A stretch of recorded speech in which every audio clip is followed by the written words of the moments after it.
Hi, it's Sandy Roth, and I want to offer a special invitation to each one of you who is going to be attending Marketing Dentistry 2015 to join me the following day for a very special masterclass, Leadership Skills for Everyday Wear.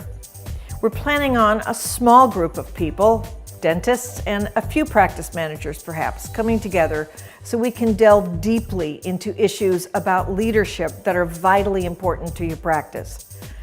A lot of people talk about leadership, but people don't tell you how to be a better leader. Well, that's going to change this time.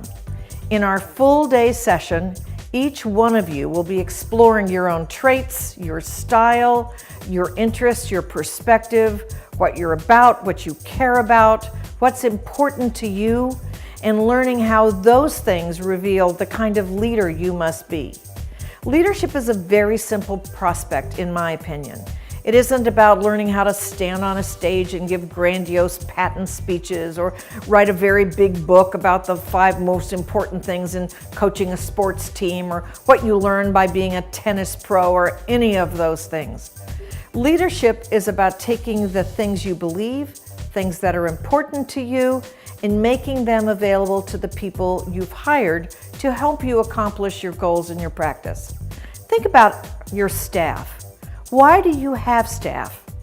If they're not smarter than you are, if they can't help you accomplish a goal that's important to you, why would you have them? Many dentists hire staff to do tasks, and while tasks are very important, those tasks have to be completed in the context of your practice, your purpose. I remember many years ago in a very wonderful practice in New South Wales, out in country, I was talking with the dentist about his purpose. And I said to him, you have children in your practice, you have geriatrics, you have everybody in between. You're sort of doing soup to nuts dentistry. If you could have your way, what would you focus on? He was very, very quick to answer the question. And this is what he said. I'd do dentistry for adults for the last half of their life. Do it right the first time so we never have to do it again. I thought that was a pretty profound purpose. And over the years that I worked with him, he slowly, gradually, intentionally, and significantly morphed his practice from something that it was to something that he wanted it to be about. Now think about this.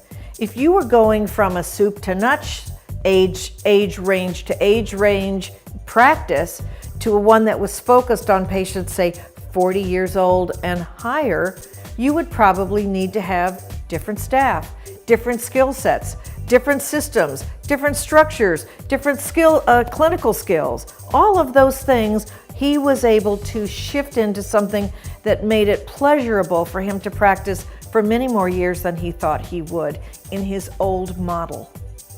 I worked with another practice in country Victoria, and when I asked the dentist that same question, he was perfectly clear from the beginning.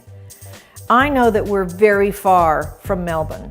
I know that my patients don't have the ability to travel back and forth. I want to make my practice so complete that we can handle pretty much everything they need.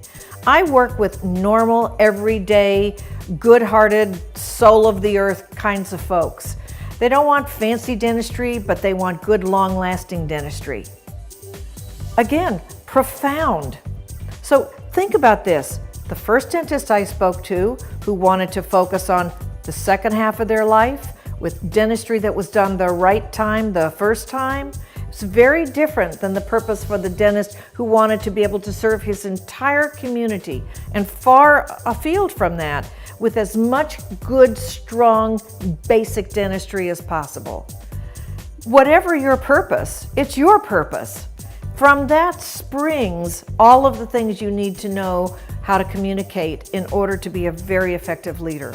From that springs your standard of care, your belief systems, your ethics, all the things that tell you how you should behave, how you'll make decisions, how you'll treat your patients, and therefore what your staff has to know and understand about you in order to know how to represent you and how to make choices and decisions every single day in the moment. The more they understand you, the more they embrace what you're about, the better they can represent you, and the more effective their efforts are going to be in making your practice everything you want it to be. So I hope this invitation has been enticing and that you'll join me the day after Marketing Dentistry 2015 for the very special leadership program, Leadership Skills for Everyday Wear. This is for a small group of dentists and their switched-on staff members, particularly their practice managers. We're going to roll up our sleeves, we're going to get to work, we're going to get some solid work done. Each one of you is going to leave with a blueprint that is uniquely yours. It's going to be a very special day, so I look forward to seeing all of you there.